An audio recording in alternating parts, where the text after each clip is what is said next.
80. Ora viva! Bom dia. Eu não sei se vocês tiveram noção de que recentemente, em 2011 foi um ano muito importante nas nossas vidas, menos a minha foi, porque duas grandes instituições da nossa juventude, dois grandes eventos dos anos 80, regressaram em 2011. Foi um ano muito marcante para mim, e regressaram com versões atualizadas e melhores efeitos especiais. Uma delas, um dos eventos foi Tron. Lembram-se? Houve uma sequela do Tron. Eu não gostei muito desse filme, sinceramente. E outra foi um casamento real.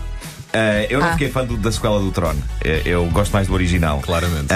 Seja como for, eu ainda pendo mais para o Tron do que para o trono. Tu gostas mesmo? Tudo isto para chegar aqui. Incrível, podíamos acabar já por aqui. Mas eu devo dizer-vos que uma pessoa deve assistir a pelo menos um casamento real na sua vida. E eu posso orgulhar-me de ter já assistido a dois pela televisão: o da Princesa Diana com o Príncipe Carlos, em 81, e o de Dom Duarte Pio com Isabel de Herédia em 95. Este último não foi bem um casamento real. Foi uma espécie de versão beta, no sentido informático, de um casamento real. É uma coisa que está assim meio. Mas uma grande piada que fizeste. Sim, mas há muito boa gente. Vocês sabem que mesmo dentro do universo monárquico português, que acha que o Dom Duarte não é o herdeiro legítimo do trono nacional. É verdade. A minha proposta, e reparem bem se isto não era uma ideia vencedora, era que se fizesse um real E.T. show. Perceberam isto? Um real E.T. show, onde juntavam-se numa casa os presumíveis herdeiros da coroa portuguesa. Juntavam-se num palácio, ok? Tinha que ser num palácio. É gente de um certo nível e que não pode ser encafuada num pré-fabricado qualquer na Venda do Pinheiro. E portanto arranjava-se um palácio bonito, artilhava-se aquilo com câmaras e depois resolvia-se a coisa com telefonemas e SMS do público para saber quem tinha afinal direito ao trono. Eu acho isto uma ideia vencedora. E acho uma ideia vencedora também porque sempre sonhei ver Dom Duarte Pio a tomar duche. E pronto, e com um reality show destes era uma possibilidade que nós tínhamos de ver isso. Pá, fantasias minhas. Não é uma imagem de todo. Pronto. O dia 29 de julho de 81 foi histórico. Eu tinha acabado de fazer 10 anos, estava uma pilha de nervos, apesar de estar de férias. Afinal de contas, daí a 2 meses eu iria entrar para o ciclo preparatório, o atual 5º ano do ensino básico. Eu tinha acabado de sair da escola primária e essas férias foram marcantes para mim porque antecediam esse passo histórico na minha vida. Eu achava que ir para o ciclo preparatório era basicamente passar a ser homem. E a isso acrescia o facto de ter feito 10 anos. Eu devo ter sido a única criança que passou pela crise dos 10. Porque é tramado de repente, não sei se vocês se lembram quando fizeram 10 anos, mas é tramado de repente passar a ter uma idade com 2 algarismos. É a primeira idade com 2 algarismos, e isso deprimiu-me um pouco, mas nessa idade uma depressão da idade cura-se depressa, ao contrário do que se passa uns 30 anos depois, em que há pessoas que se viram para os copos e se tornam alcoólicos. Naquela altura a minha depressão resolveu-se com uma caixa de Playmobil. Bom, e sim, admito que o casamento de Lady Diana Spencer com o Príncipe Carlos também afastou a minha jovem e verde mente das agruras da idade avançada e proporcionou forte divertimento ao longo de um dia inteiro. Pelo menos tenho a sensação que aquilo não acabava mais. Mas devo dizer-vos que assistia tudo, de uma ponta à outra. Eu precisava de afastar da minha mente a crise dos 10. Eu achei o casamento real uma coisa fantástica, apesar de o ter visto a preto e branco na televisão da minha avó. Mas era uma coisa tão bonita e grandiosa que até a preto e branco ficava bem. Aquilo era um conto de fadas tornado realidade. E por mais do que uma razão. A razão principal, para mim, pequeno Marco, era que estava ali a prova provada e transmitida para todo o planeta de que os indivíduos feios conseguem engatar miúdas giras. Isso vai ser comprovar. Pronto,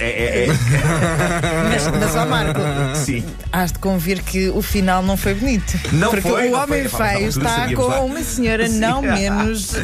Enfim. Bom, sim, vamos continuar. Finalmente a panela encontrou a sua taça. Mas é provável que este tipo de encontro entre homens feios e miúdas giras seja mais fácil de acontecer no meio monárquico, ou monarca neste caso, mas seja como for, isso levou-me temporariamente a acreditar na monarquia. A minha linha de raciocínio era: com caneco, fosse eu príncipe, e a da altura da minha vida alguém me diria: oh majestade, está aqui esta moça, toda jeitosa para casar consigo. E eu, tudo bem. E isso levou-me a admirar a monarquia, a facilidade do acesso a miúdas giras, sem ter de as impressionar. E não era só isso. Com 10 anos de idade e a atravessar uma crise da entrada na era dos 2 dígitos, ver um casamento daqueles a acontecer foi uma maneira de eu reviver os contos infantis que lia e que via quando era pequeno, como se aos 10 anos fosse um homem feito e precisasse de reencontrar a criança dentro de mim. Mas por isso toda aquela cerimónia que a RTP transmitiu com comentários e reportagens exaustivas foi uma coisa muito simbólica para o pequeno eu.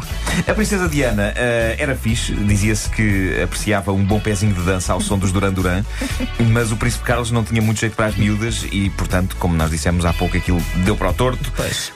O mais próximo de amor que o mundo sentiu vindo do príncipe Carlos foi muito mais tarde, quando, não sei se vocês se lembram disto, mas foram tornadas públicas algumas conversas íntimas entre ele e Camilla Parker Bowles.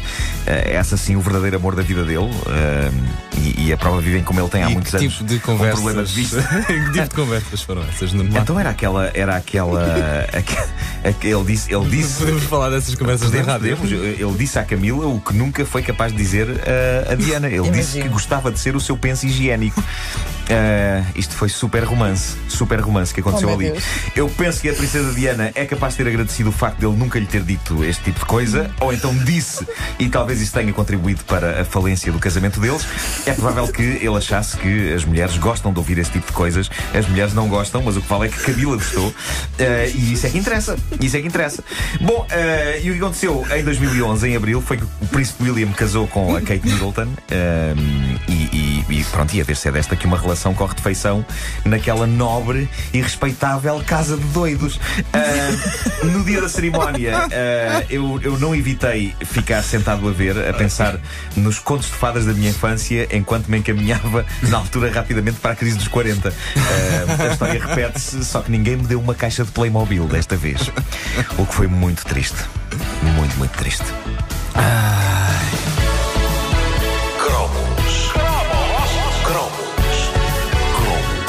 Cromos M80.